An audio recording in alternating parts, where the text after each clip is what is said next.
Not everyone who's bought a home has sold a home. Now, this might seem like pretty obvious information, but we live in a world where so much attention is placed on the new home buyer that would-be home sellers frequently feel overwhelmed or even hesitant. I mean, when you think about it, there are first-time home buyer programs. Most media and ads focus on the joy of finding that perfect property or what it takes financially to get yourself into a situation where you can buy one. But when it comes to selling, now that's a decision that most homeowners don't really think about until they're right up against it.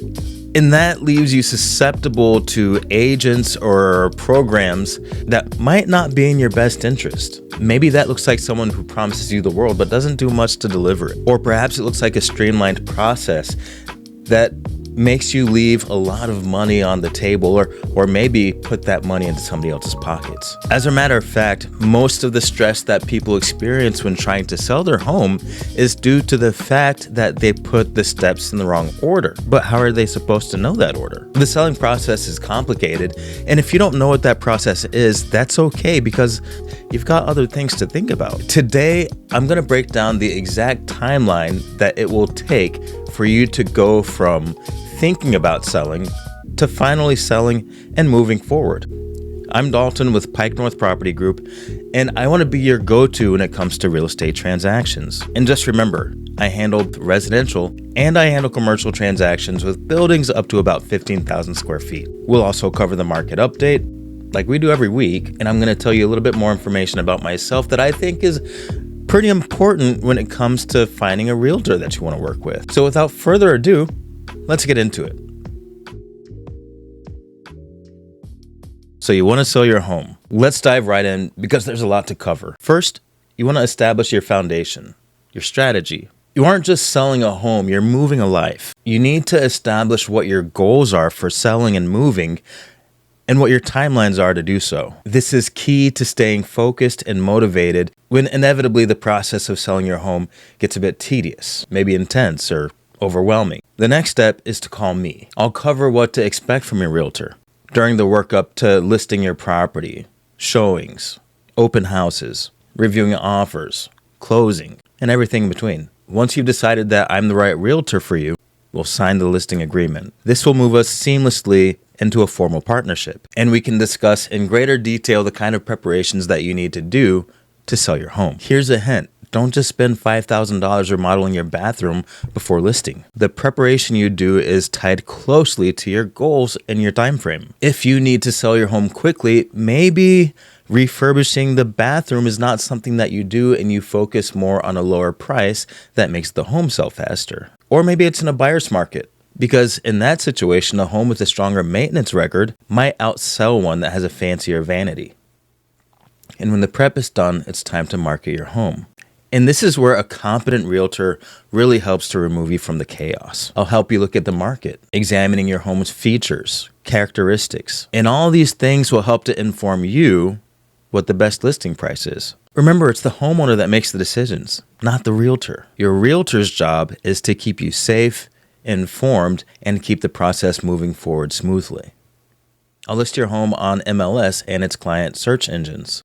Coordinate open houses and showings. Coordinate amazing photography, which is needed. And I can even do walkthroughs and custom social media posts. And very importantly, I'll review offers with you so you can know what to look for. I mean, in this instance, a weak realtor might just point you to the highest number. But there's a lot more to consider than just that. You'll want to know if the offer has contingencies, what the inspection period is, or if the buyer's requesting post-closing possession, like a leaseback. This is the kind of information you'll need to help you increase clarity, reduce chaos, and keep moving forward, and ensure your sale goes smoothly. So congrats, you've got a new offer. Accepting an offer can be a great feeling, but the work is far from over. It's now time to open an escrow account, secure the earnest money, track contingencies, and make sure that the proper disclosures have gone out. We've also got to get through inspections and resolutions of any repairs that are needed. And we've got to navigate the appraisal. Your realtor should know your house well enough that they're able to speak to the property improvements, comps, maintenance records,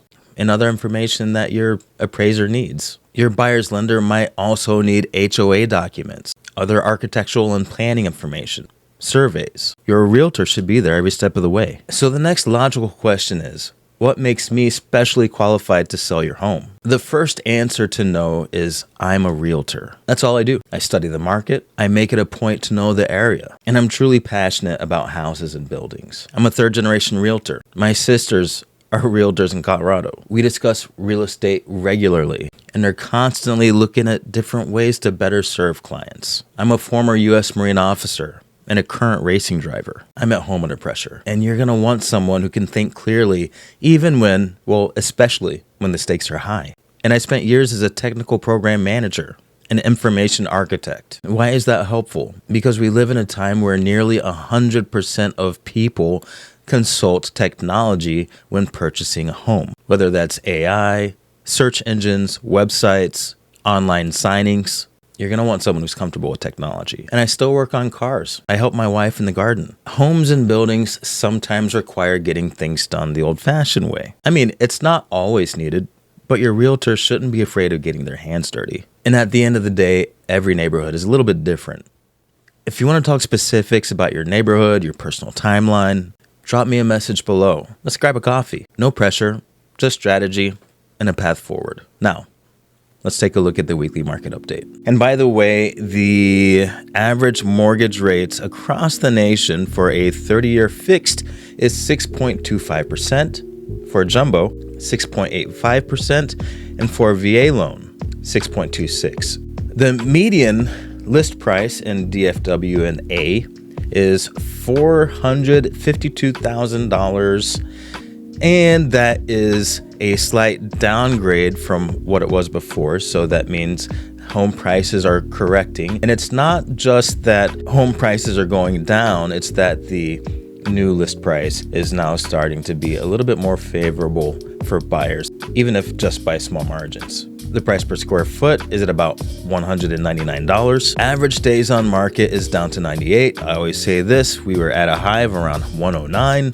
And remember, that's the average. The median days on market is 56. And price decreases. That's up to about 47%. Now, these numbers aren't moving rapidly and they're not moving a lot. So that tells me that the market is kind of settling in to what it's going to be over the next few months. And of course, we have seasonal fluctuations. So would I call it a balanced market? I would say mostly balanced with a slight seller advantage. Next week, I am gonna get out of the office again and show you some different parts of the DFW area. So look forward to that. Thanks for watching. As always, I've been Dalton. This has been Pike North Property Group, and you've been great. Thanks again for watching. And as always, I do want to be your go-to when it comes to real estate transactions. Drop me a line. I look forward to hearing from you.